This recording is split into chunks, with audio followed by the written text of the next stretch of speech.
Hello, ladies and gentlemen, and welcome to another episode of The Reading Corner with MooseChangerPat. Well, that's me, in case you're wondering. Today we are reading Chapter 11 of Magician's Gambit by David Eddings, and as always, you should support the original work by buying the original book. Chapter 11. The next morning, when Garion awoke, he knew immediately that he was not alone. "Where have you been?" he asked silently. "I've been watching," the other consciousness in his mind said. "I see that you've finally come around." "What choice did I have?" "None. You'd better get up. Aldur's coming." Garion quickly rolled out of his blankets. "Here? Are you sure?" The voice in his mind didn't answer. Garion put on a clean tunic and hose and wiped off his half boots with a certain amount of care. Then he went out of the tent he shared with Silk and Durnick. The sun was just coming up over the high mountains to the east, and the line between sunlight and shadow moved with a stately ponderousness across the dewy grass of the vale. Aunt Poll and Belgarath stood near the small fire, where a pot was just beginning to bubble. They were talking quietly, and Garion joined them. "You're up early," Aunt Poll said. She reached out and smoothed his hair. "I was awake," he replied, looking around, wondering from which direction Aldur would come. "Your grandfather tells me that the two of you had a long talk yesterday." Garion nodded. "I understand a few things a little better now. I'm sorry I've been so difficult." She drew him to her and put her arms around him. "It's all right, dear. You had some hard decisions to make." "You're not angry with me, then?" "Of course not, dear." The others had begun to get up, coming out of their tents, yawning and stretching and rumpled looking. "What do we do today?" Silk asked, coming to the fire and rubbing the sleep from his eyes. "We wait," Belgarath told him. "My master said he'd meet us here." "I'm curious to see him. I've never met a god before." "Thy curiosity, methinks, will soon be satisfied, Prince Keldar," Mandaralin said. "Look there." Coming across the meadow not far from the great tree beneath which they had pitched their tents, a figure in a blue robe was approaching. A soft nimbus of blue light surrounded the figure, and the immediate sense of presence made it instantly clear that what approached was not a man. Garion was not prepared for the impact of that presence. His meeting with the spirit of Issa in Queen Salmistra's throne room had been clouded by the narcotic effects of the things that the Serpent Queen had forced him to drink. Similarly, half his mind had slept during the confrontation with Mara in the ruins of Merimon. But now, fully awake in the first light of morning, he found himself in the presence of a god. Aldur's face was kindly and enormously wise. His long hair and beard were white, from conscious choice, Garion felt, rather than from any result of age. The face was very familiar to him somehow. It bore a startling resemblance to Belgarath's, but Garion perceived immediately, with a sudden curious inversion of his original notion, that it was Belgarath who resembled Aldur, as if their centuries of association had stamped Aldur's features upon the face of the old man. There were differences, of course. That certain mischievous roguishness was not present on the calm face of Aldur. That quality was Belgarath's own, the last remnant, perhaps, of the face of the thieving boy Aldur had taken into his tower on a snowy day some 7,000 years ago. "Master," Belgarath said, bowing respectfully as Aldur approached. "Belgarath," the god acknowledged. His voice was very quiet. "I have not seen thee in some time. The years have not been unkind to thee." Belgarath shrugged wryly. "Some days I feel them more than others, master. I carry a great number of years with me." Aldur smiled and turned to Aunt Poll. "My beloved daughter," he said fondly, reaching out to touch the white lock at her brow. "Thou art as lovely as ever." "And thou as kind, master," she replied, smiling and inclining her head. There passed among the three of them a kind of intensely personal linkage, a joining of minds that marked their reunion. Garion could feel the edges of it with his own mind, and he was somewhat wistful at being excluded, though he realized at once that there was no intent to exclude him. They were merely re-establishing an eons-old companionship, shared experiences that stretched back into antiquity. Aldur then turned to look at the others. "And so you have come together at last." As it hath been foretold from the beginning of days, you should. You are the instruments of destiny, and my blessing goes with each as you move toward that awful day when the universe will become one again. The faces of Garion's companions were awed and puzzled by Aldur's enigmatic blessing. Each, however, bowed with profound respect and humility, and then Sinedra emerged from the tent she shared with Aunt Paul.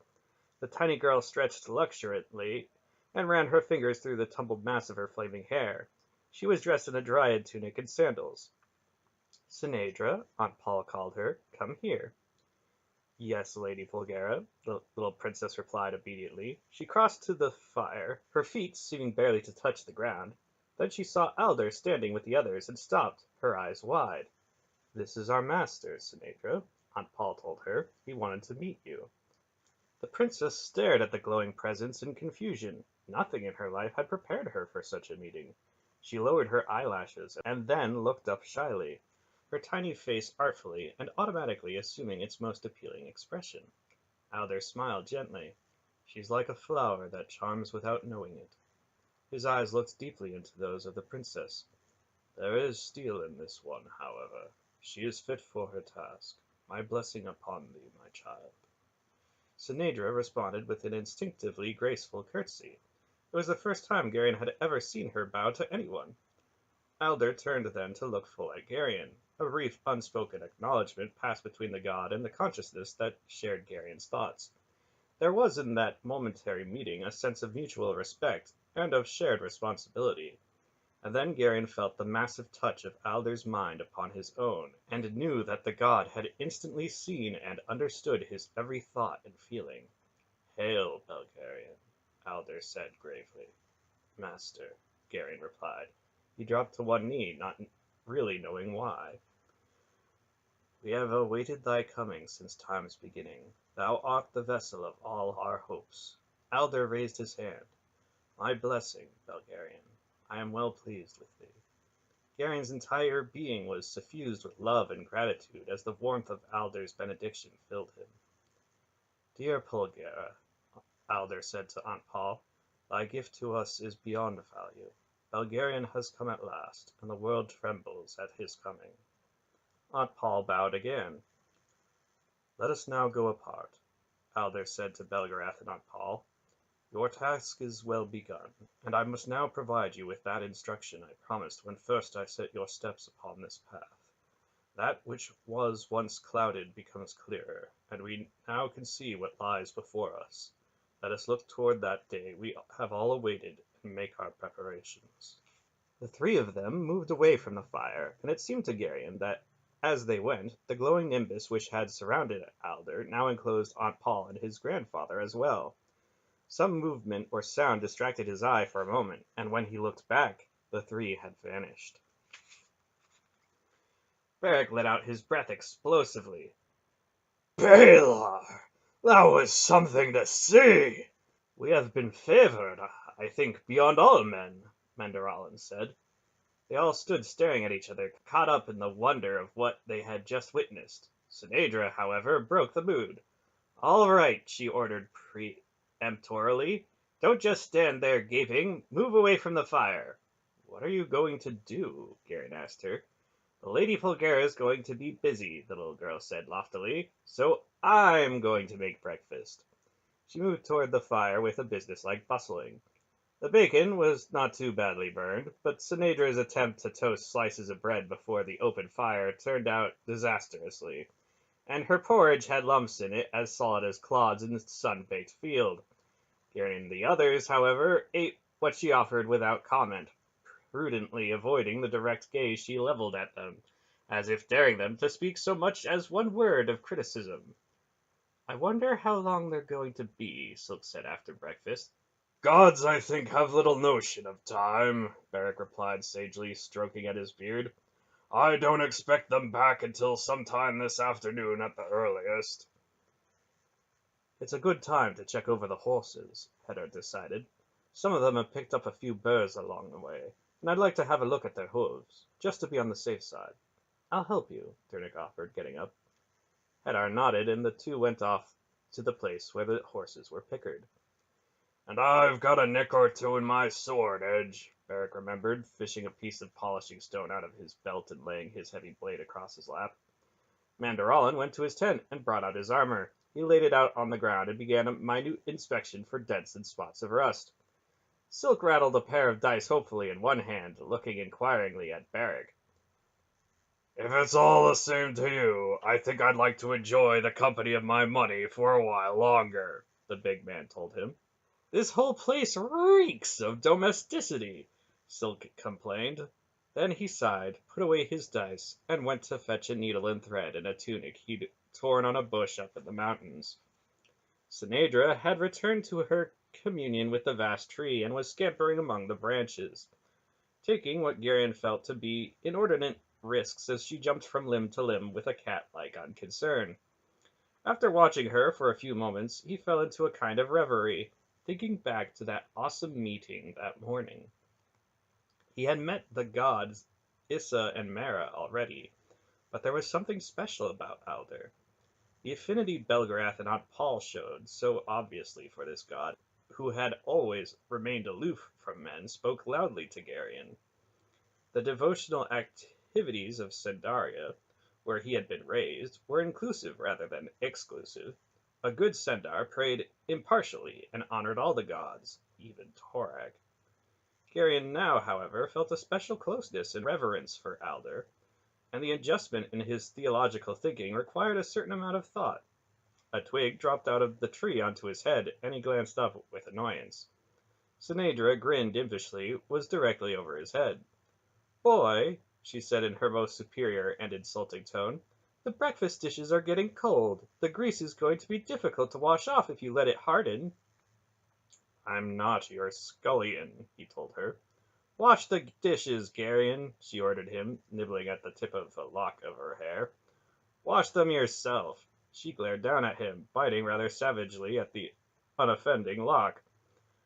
"Why do you keep chewing on your hair like that?" he asked irritably. "What are you talking about?" she demanded, removing the lock from between her teeth. "Every time I look at you, you've got your hair stuck in your mouth."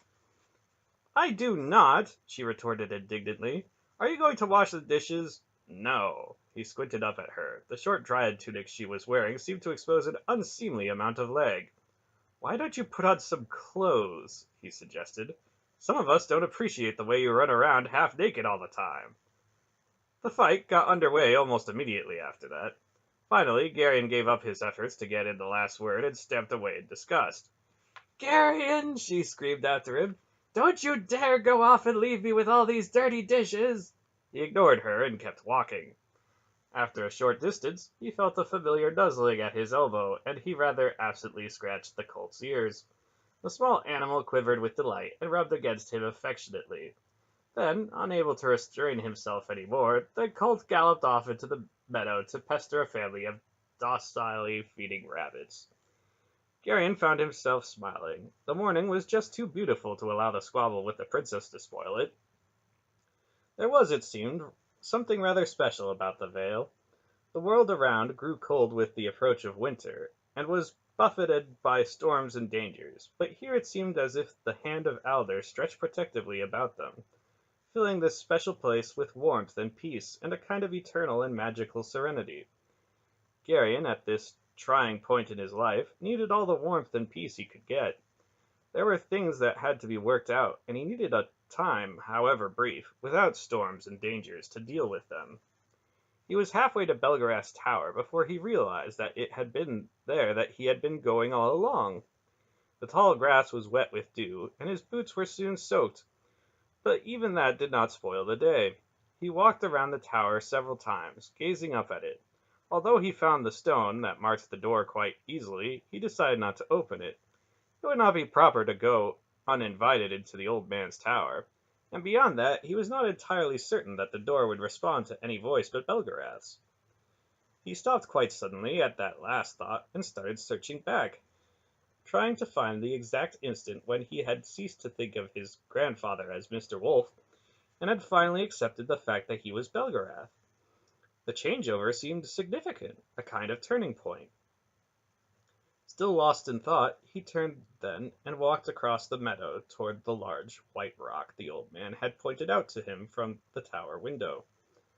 Absently, he put one hand on it and pushed. The rock didn't budge. Garion set both hands on it and pushed again, but the rock remained motionless. He stepped back and considered it. It wasn't really a vast boulder. It was rounded and white and not quite as high as his waist. Heavy, certainly, but it should not be so inflexibly solid. He bent over to look at the bottom, and then he understood. The underside of the rock was flat.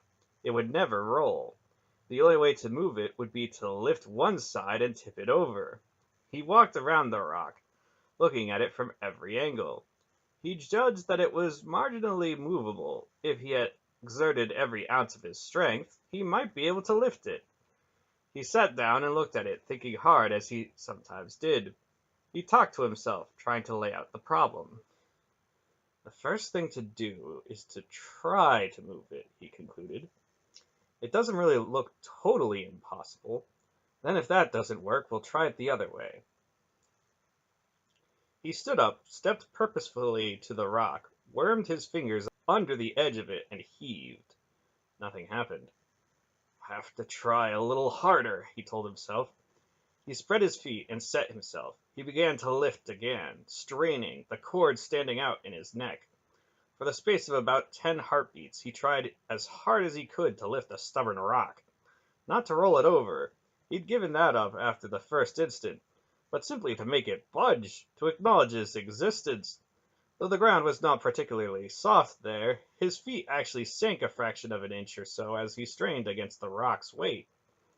His head was swimming, and little dots seemed to swirl in front of his eyes as he released the rock and collapsed, gasping against it.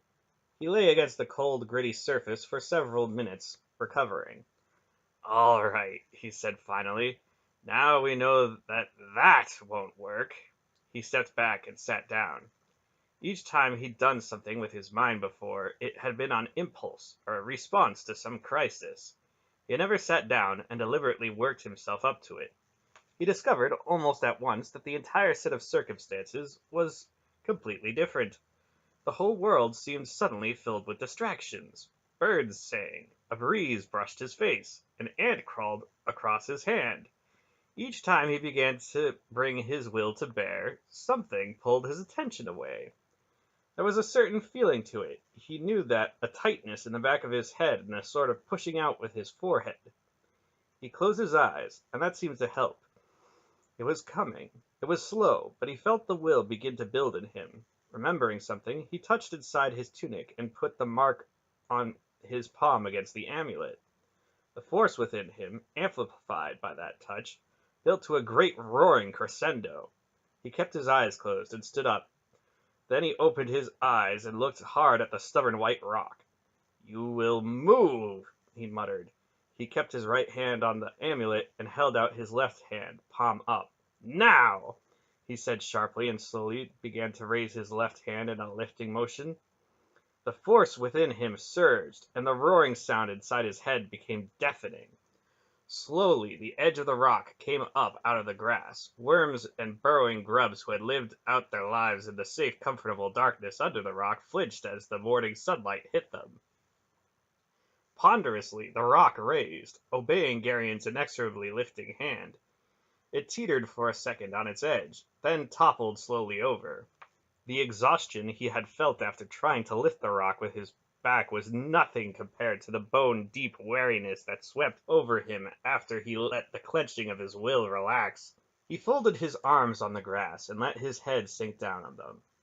After a moment or two, that peculiar fact began to dawn on him. He was still standing, but his arms were folded comfortably in front of him on the grass. He jerked his head up and looked around in confusion. He had moved the rock, certainly. That much was obvious, since the rock now lay on its rounded top and its damp underside turned up. Something else had happened, however.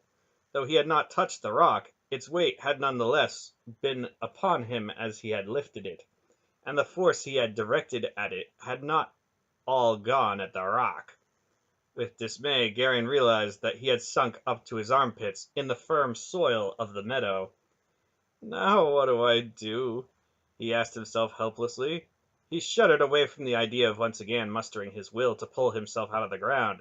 He was too exhausted even to consider it. He tried to wriggle, thinking that he might be able to loosen the earth around him and work his way up an inch at a time, but he could not so much as budge. Look what you've done, he accused the rock. The rock ignored him. A thought occurred to him. Are you in there?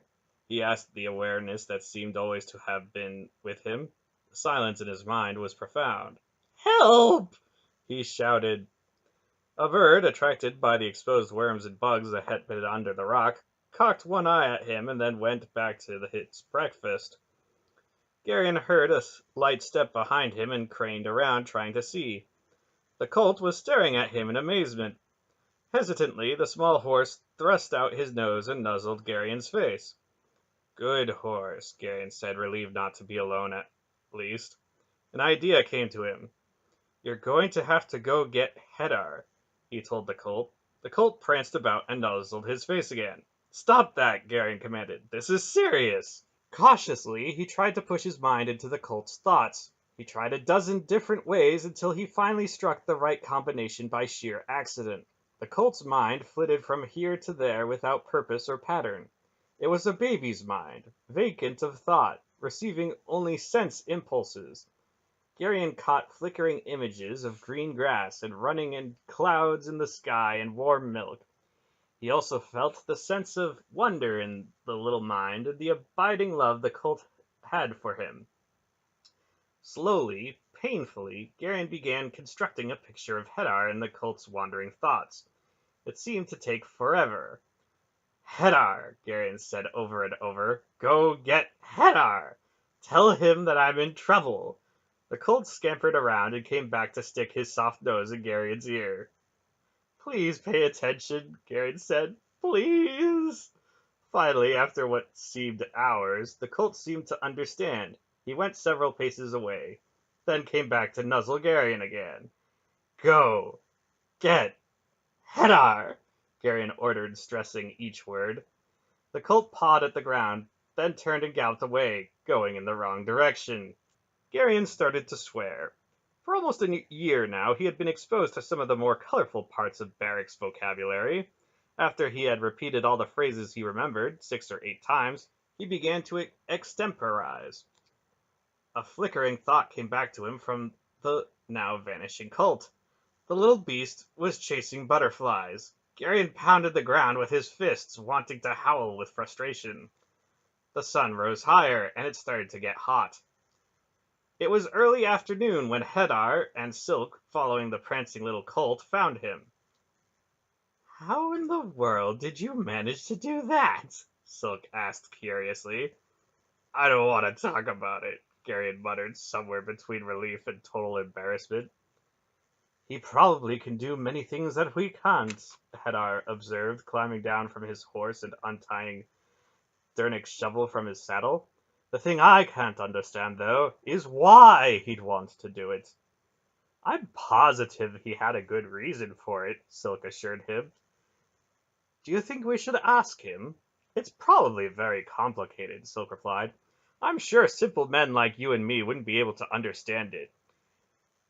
Do you suppose he's finished with whatever it is he's doing? We could ask him, I suppose. I wouldn't want to disturb him, Hedar said. It could be very important. It almost has to be, Silk agreed. Will you please get me out of here? Garion begged. Are you sure you're finished? Silk asked politely. We can wait if you're not done yet. Please? Garion asked, almost in tears.